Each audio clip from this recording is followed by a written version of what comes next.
Agradeciendo profundamente al Colegio de Abogados y Abogadas de Costa Rica, en la persona de su presidente, don Álvaro Sánchez, y a la Comisión de Familia de esta corporación, el coordinador don Jimmy Monge, me voy a presentar. Mi nombre es Mauricio Chacón y vamos a conversar un poco sobre el derecho de familia en la vida republicana, en estos 200 años de independencia de nuestro país. Es un avance interesante el que ha tenido el derecho de familia a lo largo de estos 200 años, comenzando con una primera etapa donde no teníamos instituciones propias o códigos o leyes propias, sino que iniciamos con las leyes que nos regían desde antes de la independencia, legislación española. Quizás el primer gran instrumento jurídico que tuvimos fue el Código General del Estado de Costa Rica, que también muchos conocen por el nombre del Código de Carrillo, de don Braulio Carrillo Colina, pues dictador costarricense. Este código reunía distintas materias y fiel a la época y fiel a lo que vamos a ver que se mantuvo por muchísimos años, el derecho de familia no tenía una independencia ni en el código ni en las organizaciones administrativas o judiciales, y formaba parte, digamos, del capítulo o de la sección del derecho civil del Código General.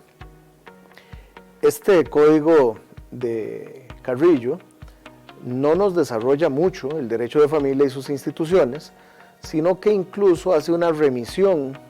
a la normativa propia de la Iglesia Católica. Y por ello los matrimonios se regían por las disposiciones del Código de Derecho Canónico. Y los tribunales que conocían de los asuntos de esta naturaleza eran tribunales eclesiásticos.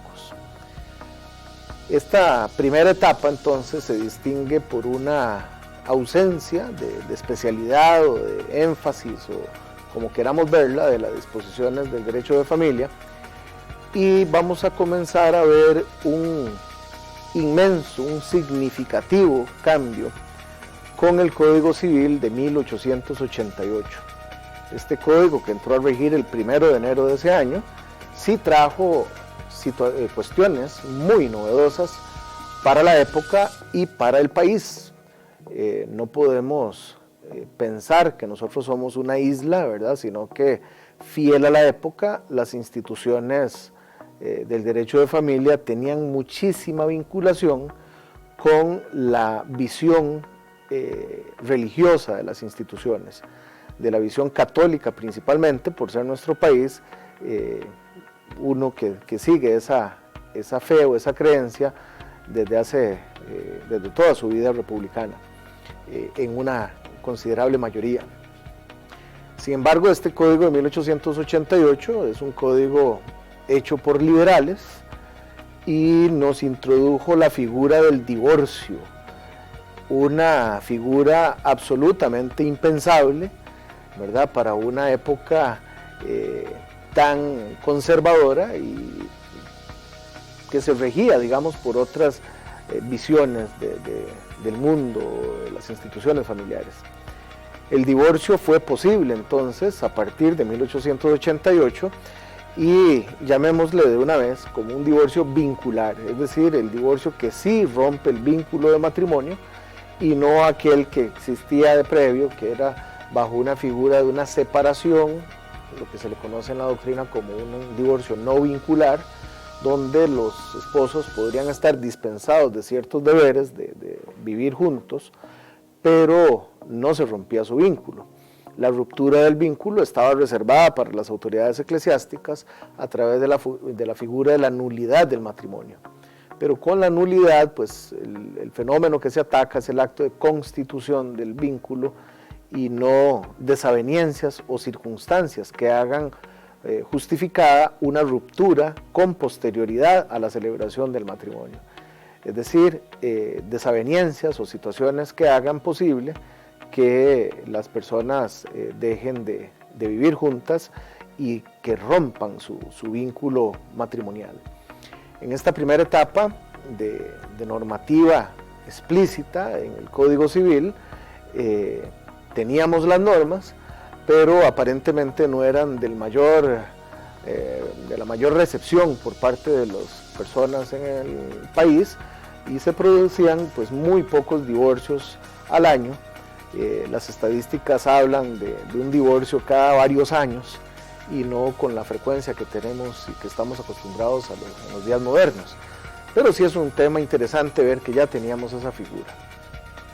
Las disposiciones del Código Civil de 1888 permanecieron por toda la primera etapa de este siglo y bien avanzada la segunda parte del siglo. La Revolución de 1948 y la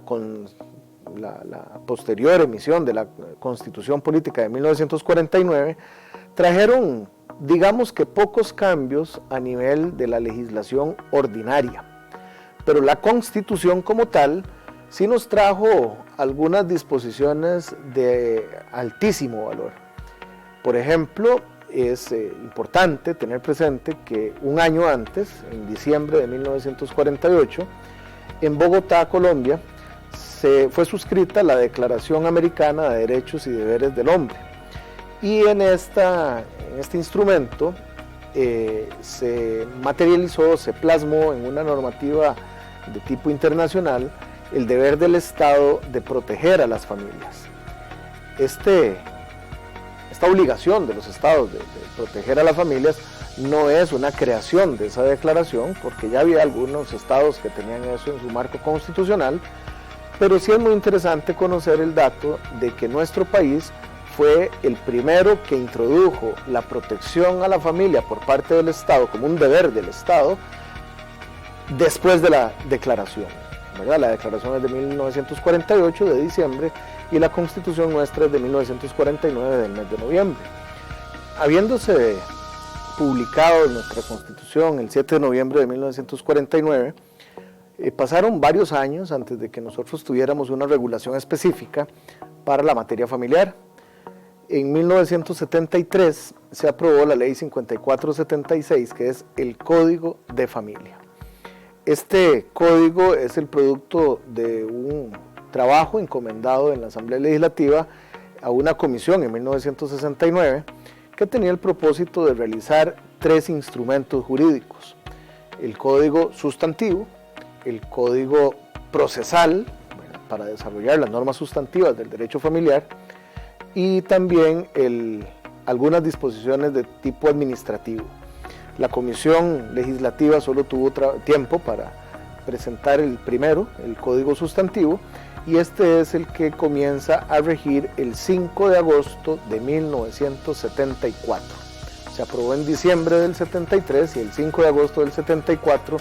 entró a regir el Código de Familia, ahora sí, escindiéndose del Código Civil todas las disposiciones o la mayoría de las disposiciones del derecho de familia en un cuerpo normativo nuevo. Esto trajo un cambio paradigmático importantísimo en el país, con un cuerpo independiente, diferente, especializado, pero no fue acompañado por un cuerpo adjetivo, digamos unas normas de tipo procesal, ni tampoco a nivel orgánico existían juzgados de familia como tales, sino que la materia seguía siendo desarrollada por los juzgados civiles y de acuerdo con la normativa procesal civil. En este momento de 1974 sí es muy importante reconocer que ya se complementaba lo que tuvimos en algún momento en algunas islas normativas de tipo sustantivo, principalmente porque, por ejemplo, la Ley de Pensiones Alimenticias ya regía desde 1953 y hay un antecedente del año 1910 y otros más para atrás regulando temas alimentarios, pero el Código de Familia ya viene a dar un cuerpo grande de disposiciones de carácter normativo en el área sustantiva. Esta primera etapa de tener un cuerpo sustantivo independiente se vino a complementar algunos años después con disposiciones orgánicas, con algunas decisiones tanto de la Asamblea Legislativa como de la misma Corte Suprema de Justicia, y a partir de la década de los 90 vamos a ver una explosión interna en el área tanto sustantiva como en esta área de organización de los tribunales. El gran detonante para la modificación de las normativas de carácter sustantivo fue la aprobación en el marco internacional de los instrumentos de derechos humanos. Estos instrumentos comienzan a diseñarse y comienzan a ser aprobados en la comunidad internacional a partir de la segunda mitad del siglo XX. Como producto de las guerras, el mundo se preocupa bastante por recuperar un poco la dignidad del ser humano y comienzan a realizarse este tipo de instrumentos internacionales con el objetivo, pues, de dignificar a la humanidad. En un primer estadio, los instrumentos internacionales eran de carácter general, y entonces tenemos un primer instrumento grande que es la Convención Europea sobre Derechos Humanos y Libertades Fundamentales, que es de la década de los 50, y luego en la década de los 60 también tuvimos la creación de algunos instrumentos internacionales, como vinieron a ser los pactos internacionales de derechos civiles y políticos y de derechos económicos, sociales y culturales. Estos se aprobaron en 1966 y a nivel americano, pues la Convención Americana sobre Derechos Humanos, que con muchísimo orgullo tenemos que decir que lleva el nombre de Pacto de San José de Costa Rica por haber sido suscrita en este país. Esta se aprobó en 1969. Estos instrumentos de derechos humanos primeros estaban dirigidos a toda la población, a todas las personas. Ya vamos a ir viendo una evolución en los derechos humanos cuando comienzan a emitirse instrumentos particulares para ciertos grupos, para ciertas poblaciones. Algunas de ellas originalmente no tenían nada que ver con el derecho de familia, como decir el tema de los refugiados, con una convención, un estatuto de los refugiados, tan importante en la época posguerra, pero también algunos instrumentos sobre personas privadas de libertad o cuestiones de racismo, raciales. En el ámbito que nos ocupa, el derecho de familia, podemos ir viendo una gran explosión también de instrumentos internacionales, comenzando con uno que va dirigido a la mitad de la población, que es la convención, que se le conoce por sus siglas en inglés como la CEDAW, para la eliminación de todas las formas de discriminación de las mujeres, teniendo el propósito de dejar claro de una vez y por todas que las mujeres son iguales en derechos y en obligaciones a los hombres, y por consiguiente es necesario hacerlo visible, y sobre todo en un instrumento de tanta fuerza como es un pacto internacional de derechos humanos, para que los estados comiencen a darse cuenta de las formas en que se discriminaba a las mujeres en todos los ámbitos, y dentro de los que aquí nos interesa, dentro del ámbito de la familia. Estos instrumentos que fueron pululando originaron, pues, la reacción en Costa Rica para una gran cantidad de normas y de leyes especiales que vinieron a emitirse principalmente a partir de los años 90. El Código de Familia, si bien fue emitido algunos años después de la Convención Americana sobre Derechos Humanos y de los pactos que antes mencioné, no recepta de manera clara esas disposiciones porque los instrumentos internacionales no habían entrado a regir. los instrumentos antes mencionados comenzaron a regir una década después, ¿verdad? En 1976, es decir, 2 años después de que nosotros ya teníamos nuestro Código de Familia. Fuimos de los primeros en América Latina en tener normativa especializada en esta área, junto con Cuba y junto con Bolivia. Como les decía ahora, en el área costarricense se produjo una gran explosión en los años 90, no solamente por la CEDAW, que se aprobó en finales de la década de los 70 y que Costa Rica aprobó en 1984,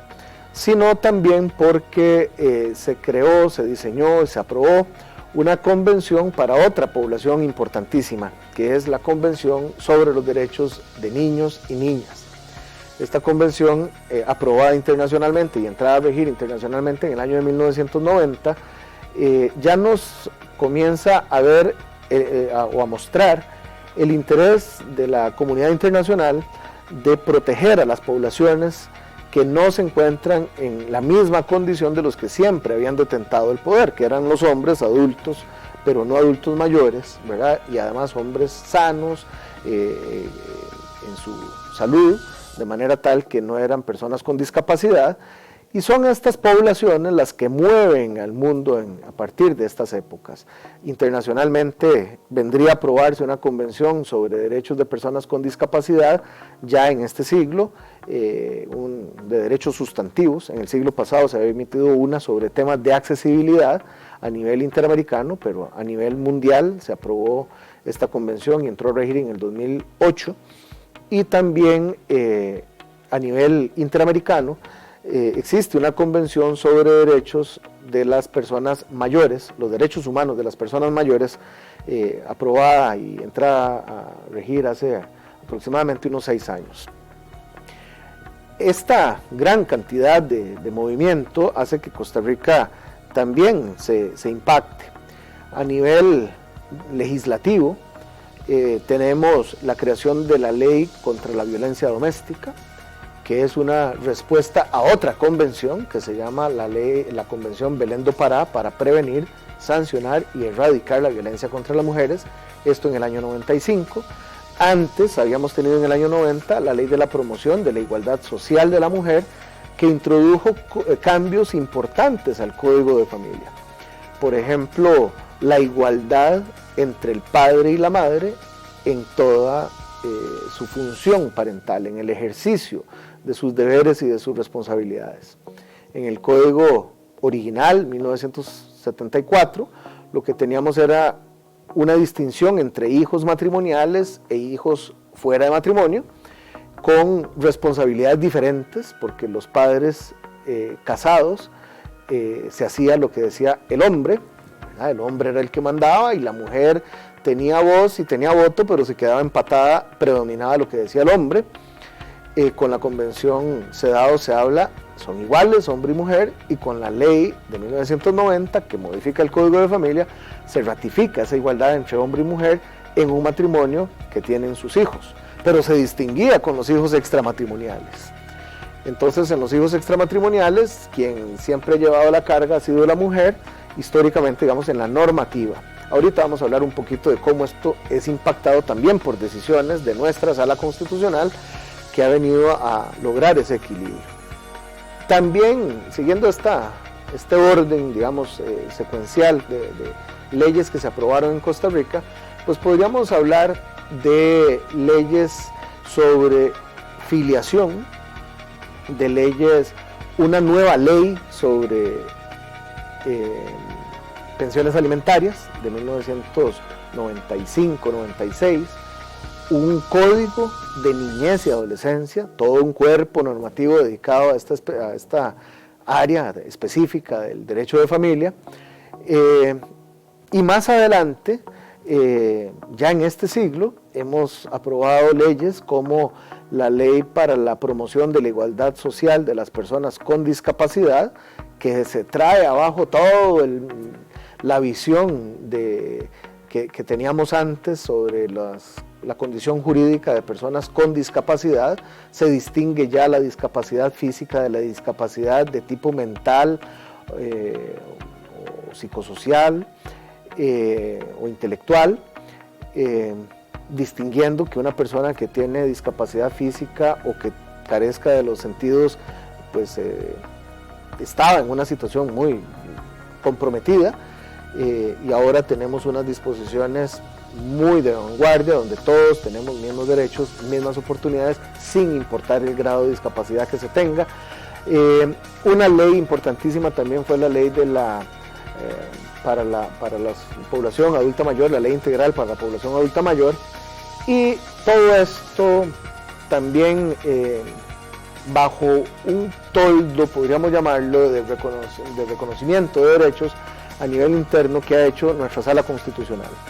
La Sala Constitucional ha emitido sentencias importantísimas sobre la igualdad de los hijos matrimoniales con los extramatrimoniales, ha emitido sentencias importantísimas sobre los temas de igualdad de hombres y de mujeres en las relaciones familiares, y hoy en día pues estamos ya a las puertas de ver un nuevo código, el último de los instrumentos, que es el Código Procesal de Familia. Por fin vamos a tener un cuerpo normativo independiente para regular los procedimientos. Habrá que ver cómo camina ese código, fue un esfuerzo importante y esperamos que todo esto se armonice y se siga desarrollando, porque en esta área del derecho, la situación actual, lo que marquen los tiempos, va modificando esquemas, va modificando formas de ver los institutos, y creo que Costa Rica pues está a la vanguardia en este tipo de decisiones, tanto en el ámbito legislativo como desde el Poder Ejecutivo y el Poder Judicial. Es un importante momento en el que nos encontramos, con muchísima normativa, con muchísima de distintos rangos, a nivel legal, a nivel reglamentario, ¿verdad?, a nivel de decretos, a nivel de jurisprudencia nacional e internacional, y hoy podemos hablar de que sí es un área totalmente consolidada después de 200 años de vida independiente, esta área tan querida para mí del derecho de familia. Una invitación muy cordial para que nos pongamos en el lugar que nos corresponde en esta época y que veamos esta materia con el respeto y con el cariño que se le debe tener.